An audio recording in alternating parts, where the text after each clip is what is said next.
কেন রাধারানীর দাস হলো গোবিন্দ জানেন? বলছেন রাধারানীর দাস হলো এই কারণে, রাধিকা চরণ পদ্ম, ভক্তি বিনোদ ঠাকুরের পদাবলী লক্ষ্য করুন।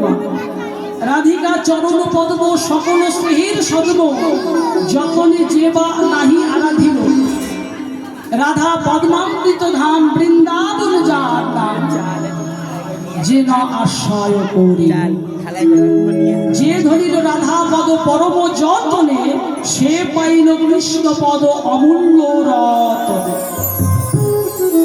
রাধা পদ বিনা কৃষ্ণ নাহি মিলে, আর রাধার দাসীর কৃষ্ণ সর্ববেদে বলে। তাই আচ্ছা মায়েরা, আপনাদের কাছে একটা প্রশ্ন আছে। প্রশ্নটা কি বলুন? আচ্ছা, এখানে অনেক অনেক মায়েরা আছে, বাবারা আছে, বা আমি দেখলাম লীলার শুরুতে এখানে বৃন্দাবন থেকে কয়েকজন মানে আমাদের বাবাজি এসেছে, মহারাজজি এসেছে। আচ্ছা, বৃন্দাবনে এখানে অনেক মায়েরা আছে, অনেক ভক্তরা বসে আছে। কারা কারা বৃন্দাবনে গেছেন একটু হাত তুলুন তো দেখি। বাবা, এই সামনে কটা বাবা বসে আছে, আপনারা কেউ বৃন্দাবনে যাননি? জাননি? ও মা, আমার ওই যে বাবা ঠাকুর ওই চন্দন দিচ্ছে, ইনিও বৃন্দাবনে গেছে। কিন্তু জানেন মা, আমাদের এখানে অনেকে তো পড়াশোনা করি। আসতে লক্ষ্য করুন মা, আমরা তো সবাই পড়াশোনা কম বেশি করেছি। কেউ মাধ্যমিক, কেউ উচ্চ মাধ্যমিক, কেউ বিয়ে, কেউ মানে অনেক যারা পড়াশোনা করেছি। যারা ভূগোল নিয়েছে, লক্ষ্য করবেন বাবা, যারা ভূগোল নিয়ে পড়াশোনা করেছে তারা কিন্তু এশিয়া মহাদেশের ম্যাপটা কিন্তু তারা জানে। তদ্রূপভাবে এশিয়া মহাদেশের এই মতো ম্যাপের মতো আপনারা শুনলে অবাক হয়ে যাবেন মা। কি বলুন তো? আপনারা শুনলে অবাক হয়ে যাবেন। এশিয়া মহাদেশের মতো একটি ম্যাপ আমাদের বৃন্দাবনের ম্যাপ তৈরি করেছে। কে জানেন? বৃন্দাবনের ম্যাপ তৈরি করেছে শ্রী চরণ দাস বাবাজি।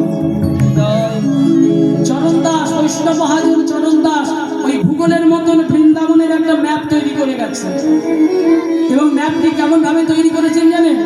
ম্যাপটি তৈরি করেছেন পয়ার ছন্দে।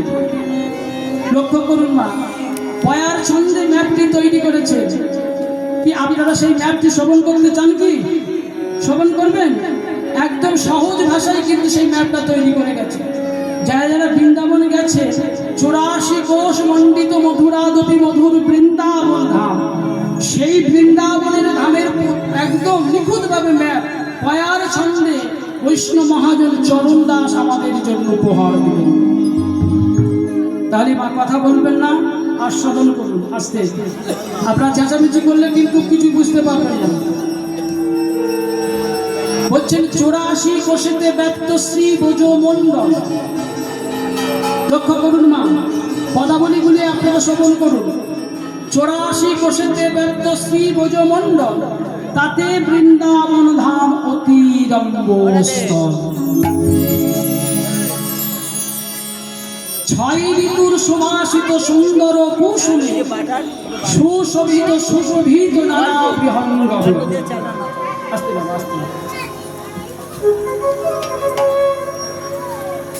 কালিন্দী যমুনা বর্ষে বিদু সমীরণ, প্রবাহিত হয়ে করে আনন্দ বর্ধন। আচ্ছা, বৃন্দাবনে গেলে আমাদের আনন্দ পাই না, দুঃখ পাই না? আনন্দ পাই তো। কারণ জানেন, বৃন্দাবন এমন একটি জায়গা যেখানে রোগ শোক কিছু থাকে না, তাই তো? রোগ শোক জরা বিধি ক্ষয় মৃত্যু আদি, সংসার জ্বালা যন্ত্রণা নাহি কোনো ব্যাধি। কল্প বৃক্ষ মূলে মণি মাণিক্য উজ্জ্বল, ভূখণ্ড উপরে যোগ পীঠ অষ্টদল। পয়া ছন্দগুলি লক্ষ্য করুন মা। সেই পদ্ম মধ্য ভাগে প্রাতঃ সূর্য সম, প্রভাশালী শ্রীকৃষ্ণচন্দ্র করেন অধিষ্ঠান। সচ্চিদানন্দময় এই অপ্রাকৃত ধামে, গো গোপ গোপী সহ নানা ক্রীড়াক্রমে। বৃন্দাবন ভিন্ন অন্য 11 বনে, শ্রীকৃষ্ণ করেন লীলা সদা ভক্ত শনে। ভক্ত বিলব ভান্ডির গোকুল ঝাউবন, তাল খদির বহুলা কুমুদ কাম্য মধু। বৃন্দাবন মধ্যে দুই ক্ষুদ্র বন রয়, নিধুবন কুঞ্জবন আছে পরিচয়। বৃন্দাবন হতে 3 কোশ দক্ষিণেতে শ্রী মথুরা ধাম তত্ত্ব আছে বিরাজিত। বৃন্দাবন হতে 2 কোশ দূর, ওমা বৃন্দাবন হতে 2 কোশ দূর শ্রীকৃষ্ণের পিতা, শ্রীকৃষ্ণের পিতা নন্দ মহারাজ লোকা।